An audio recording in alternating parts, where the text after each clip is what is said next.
today was gonna be the day, but they'll never throw it back to you. By now you should have somehow realized what you're not to do. Fala pessoal, belezinha? Pessoal, vamos para mais uma sequência de exercícios resolvidos, né? Nessa sequência de exercícios agora eu quero falar com vocês, quero resolver com vocês alguns exercícios sobre condutores não ômicos e corrente elétrica, beleza?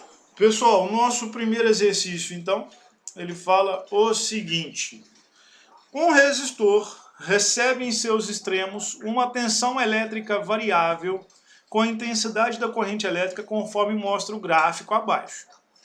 Calcule a resistência elétrica e a potência dissipada para uma corrente elétrica de intensidade 9 amperes. Então, pessoal, presta atenção. Só de olhar para esse gráfico aqui, eu estou vendo que esse gráfico representa um resistor não ômico. Por que eu sei que esse resistor é um resistor não ômico? Porque o meu gráfico ele é uma curva, beleza? Então, como o meu resistor é não ômico, a minha resistência elétrica ela vai variar, certo? De acordo com a intensidade de corrente elétrica que passa por ele. Por isso que o exercício pediu para a gente determinar a resistência com a intensidade de quanto? De 9 amperes. Porque se eu pegar a intensidade de 3 amperes, a minha resistência elétrica vai ser diferente da minha resistência a 9 amperes, tá?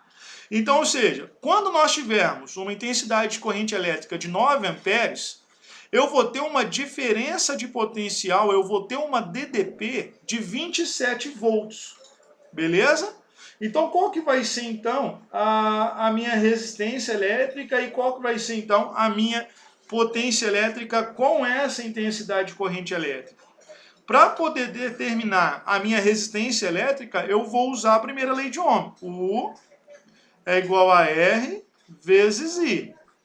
Então, ou seja, 27 é igual a R vezes 9. Então, o meu R vai ser igual a quanto? 27 dividido por 9, 3 ohms. Esse é o valor da minha resistência elétrica. Agora, calculado a minha resistência elétrica para uma corrente de 9 amperes, o que eu vou fazer? Eu vou determinar a minha potência elétrica. A potência elétrica ela pode ser determinada em função de R ou pode ser determinada em função de I. Tanto faz, o resultado vai ser o mesmo. Então, eu vou fazer P é igual a U vezes I. Então, P é igual a 27 vezes a quantidade de corrente elétrica, que é 9. Então, a nossa potência elétrica ela vai ser igual a quanto? 27 vezes 9, isso aqui vai dar 243 watts. Beleza? Deixa eu só circular aqui. Pessoal, nossa próxima questão, ela fala o seguinte, ó. Um resistor de resistência elétrica 10 ohms é percorrido por uma corrente elétrica de intensidade 5 amperes. Para esse resistor, calcule a potência elétrica dissipada e a energia elétrica consumida em joules e em quilowatt-hora em 2 horas de funcionamento. Então você tem aí, ó, uma resistência elétrica. Opa, deixa eu só arrumar isso aqui. Você tem aí uma resistência elétrica de 10 ohms, uma intensidade de corrente elétrica de 5 amperes. Aí ele quer saber qual que é a potência e em seguida a quantidade de energia elétrica que é consumida nesse processo. Então a primeira coisa que a gente vai fazer, eu vou determinar a potência elétrica que é dissipada pelo resistor. Para a gente determinar a potência elétrica dissipada, eu vou usar a equação do Pri. P igual a R vezes I ao quadrado. Então a nossa potência ela vai ser igual a quanto? A 10 vezes 5 ao quadrado. Então a potência ela vai ser igual a quanto? 5 ao quadrado, 25 vezes 10, então vai dar 250 watts. Beleza? Então essa aqui então é a nossa resposta da potência. Aí ele quer saber também, além da potência, a quantidade de energia consumida. E é o seguinte, quando a gente vai determinar a potência elétrica de qualquer dispositivo elétrico, a gente faz o seguinte: potência é igual à quantidade de energia consumida pelo tempo, beleza? Então, se eu quero determinar a quantidade de energia que é consumida por qualquer dispositivo elétrico, basta eu multiplicar a potência dissipada ou a potência útil desse aparelho vezes o tempo que ele vai funcionar, beleza? Aí eu consigo determinar, então, a quantidade de energia consumida. Então, por exemplo, o cálculo de energia elétrica na sua casa, ele leva em consideração essa equação. A potência dos dispositivos, a potência que está sendo consumida na sua casa, com todos os seus dispositivos elétricos, eletrônicos funcionando, vezes o tempo que eles permanecem funcionando, tá? Aqui ele quer que a gente determine a nossa energia elétrica em quilowatt-hora. Então eu tenho que passar essa potência aqui para quilowatt. Para passar isso aqui para quilowatt é só dividir por 1000. Então 250 dividido por 1000 vai dar 0,250 vezes o tempo de funcionamento, que é de 2 horas. Então, ou seja, a quantidade de energia consumida vai ser de quanto? 0,25 vezes 2 vai dar 0,5 kWh, tá? Diferente do que todo mundo pensa, kWh não é medida de potência, é medida de energia consumida. Belezinha? Então essas são as nossas respostas, tá bom? Pessoal, nossa próxima questão então é uma questão do Enem e ela fala o seguinte: em um manual de um chuveiro elétrico são encontradas informações sobre algumas características técnicas ilustradas no quadro, como a tensão de alimentação, a potência dissipada, o dimensionamento do disjuntor ou fusível e a área de seção transversal dos condutores utilizados. Uma pessoa adquiriu um chuveiro de modelo A e, ao ler o manual, verificou que precisava ligá-lo a um disjuntor de 50 amperes. No entanto, intrigou-se com o fato de que o disjuntor a ser utilizado para uma correta instalação de um chuveiro do modelo B devia possuir a amperagem 40% menor. Considerando os chuveiros de modelos A e B funcionando a mesma potência de 4.400 watts, a razão entre as suas respectivas resistências elétricas RA e RB, que justifica a diferença de dimensionamento dos disjuntores, é mais próxima de... Então, a gente vai fazer os nossos exercícios aqui. Então, a primeira coisa que eu vou fazer, eu vou coletar os dados aqui, tá? Então, ou seja, eu quero que os chuveiros funcionem a uma potência de 4.400 watts, que é com essas duas bolinhas cheias aqui, ó, que está aqui representada. Beleza? Então, eu tenho uma potência dissipada de 4.400 watts. Tá? Os meus dois chuveiros vão funcionar a essa potência. Então, a potência tem que ser a mesma para os dois. A 4.400 watts, o meu chuveiro A, ele é ligado a uma DDP de 127 volts. Beleza?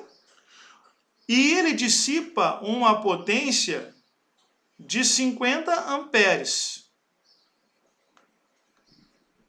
Tranquilo? O meu chuveiro B, vou fazer de preto aqui, liberando 4.400 watts, ele vai ser ligado a uma diferença de potencial de 220 volts e vai passar por ele uma quantidade de corrente elétrica que é de quanto? Que é de 30 amperes. Beleza? Aí ele quer saber o seguinte: qual que é a razão entre as resistências RA e RB? Isso aqui que eu anotei tá todas as informações que o exercício nos deu. Beleza? Então, para a gente determinar essa razão entre as resistências RA e RB, eu vou partir da seguinte ideia, de que as minhas potências são iguais, ou seja, a potência do chuveiro A é igual à potência do chuveiro B. Então, o que eu posso dizer com isso aqui? Posso dizer o seguinte, que o A ao quadrado sobre RA é igual a UB ao quadrado sobre RB. Eu não sei qual que é o valor das resistências, tá? Eu não vou encontrar o valor exato, mas eu vou encontrar a razão entre eles. Quanto que vale a diferença de potencial UA? A diferença de potencial UA vale 127, então vai ficar 127 ao quadrado sobre RA é igual a 220 ao quadrado sobre RB. Então, quanto que vai ficar? 127 ao quadrado dá 16.129 sobre RA. Quanto que vai dar 220 ao quadrado? Vai dar 48.400. 48.400. Isso aqui tudo sobre RB. Agora ele quer saber a razão entre RA e RB. Então vai ficar o quê? A nossa razão, ela vai ficar RA sobre RB, o que é igual a quanto? A 16.129 sobre 48.400. Então a razão RA por RB, ela vai ser igual a quanto? Quanto que vai dar isso aqui? 16.129 dividido por 48.400 vai dar aproximadamente 0,33. Então a nossa razão, a nossa resposta só pode ser o quê? A letra A de amor. Beleza? Pessoal, próxima questão, tá? É uma questão da Universidade Federal do Paraná. E ela fala o seguinte: a indústria eletrônica busca produzir e aperfeiçoar dispositivos com propriedades elétricas adequadas para as mais diversas aplicações. O gráfico ao lado ilustra o comportamento elétrico de 3 dispositivos eletrônicos, quando submetidos a uma tensão de operação V entre seus terminais, de modo que por eles circula uma corrente elétrica I. Então aí você tem os gráficos, tem o gráfico que representa os 3 dispositivos. Com base na figura ao lado, assinale a alternativa correta. Então vamos lá, presta atenção. Você tem aí os seus 3 dispositivos, D1, D2 e D3. E você tem as suas respectivas curvas, os seus respectivos gráficos da intensidade da corrente elétrica em função da diferença de potencial. Então a primeira coisa, quando nós olhamos para esses dispositivos aqui, dá para saber qual resistor é ôhmico e qual resistor é não ôhmico. Ou qual o intervalo de funcionamento desses resistores, ou seja, em qual intervalo esses resistores são ôhmicos e qual intervalo esses resistores são não ôhmicos. Então, se você olhar o seu dispositivo D1, que é essa reta aqui, ó, para qualquer valor de DDP, ele vai ser ôhmico, tá? Então, o seu dispositivo D1, ele é ôhmico em qualquer faixa de DDP e em qualquer faixa de corrente elétrica. Então, o seu dispositivo D1, ele vai ser sempre um resistor ôhmico. O seu dispositivo D2, que é esse pontilhado maior aqui, ó, ele é um resistor não ôhmico para qualquer valor de diferença de potencial. Tá? Então, o seu dispositivo D2, ele é não ôhmico para qualquer faixa de DDP. Por que ele é um resistor não ôhmico para qualquer faixa de DDP? Porque em qualquer intervalo aqui, tanto de U quanto de I, o gráfico que representa ele é sempre uma curva, tá? O que é diferente de D1 e é diferente de D3. O seu dispositivo D3, ele é ôhmico para valores de menos 10 volts até 10 volts. Então, ou seja, de menos 10 a 10 volts, ele é um resistor ôhmico, ou seja, ele é uma linha reta, tá? Então, com base nisso, vamos ler as nossas alternativas. Então, primeiro, o dispositivo D1 é não ôhmico, tá? De cara já é falso. Por que de cara ela já é falso? Porque o dispositivo D1, ele é ôhmico para qualquer faixa de DDP, tá? Então, de cara já é falso. Letra B. O dispositivo D2 é ôhmico na faixa de menos 20 a 20. De cara já está errado. O seu dispositivo D2, ele é não ôhmico para qualquer faixa. Então, a letra B também é falsa. A letra C. O dispositivo D3 é ôhmico na faixa de menos 10 a 10. Então, até aí é verdade. Certo? De menos 10 a 10, ele é ôhmico. E sua resistência vale 0,5 kΩ. Então, a gente tem que determinar. Beleza? Então, eu vou fazer um cálculo aqui na letra C para determinar a resistência, já que essa primeira parte da afirmação é verdadeira. Para a gente determinar, o que eu vou fazer? Vou usar a primeira lei de Ohm. U é igual a R vezes I. Então, R é igual a U sobre I. R vai ser igual a quanto? U vale 10. Vou pegar esse ponto aqui, tá? Quando a minha DDP for 10, a minha corrente elétrica é de 5 miliamperes. Então, vai ser de 5 vezes 10 a menos 3. Então, a resistência ela vai ser igual a quanto? 10 dividido por 0,005 vai dar quanto? 2.000.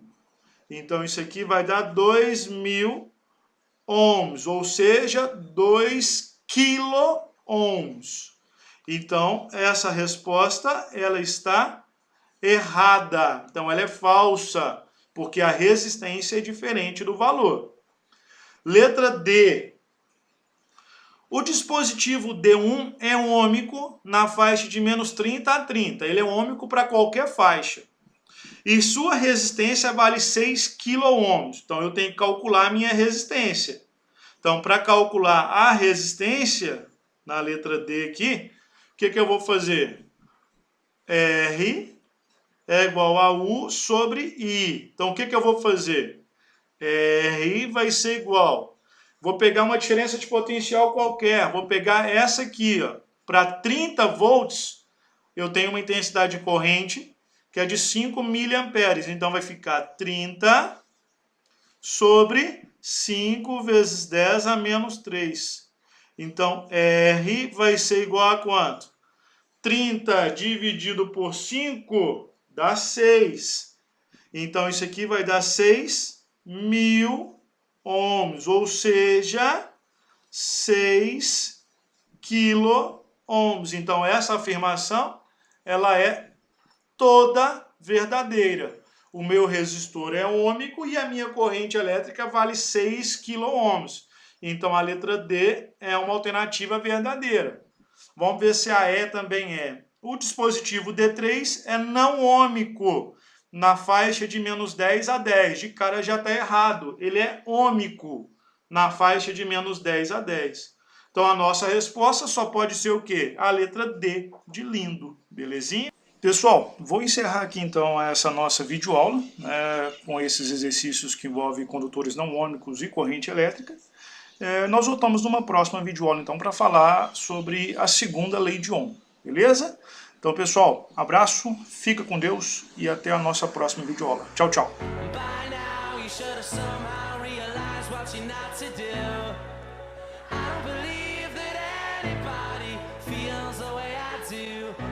You now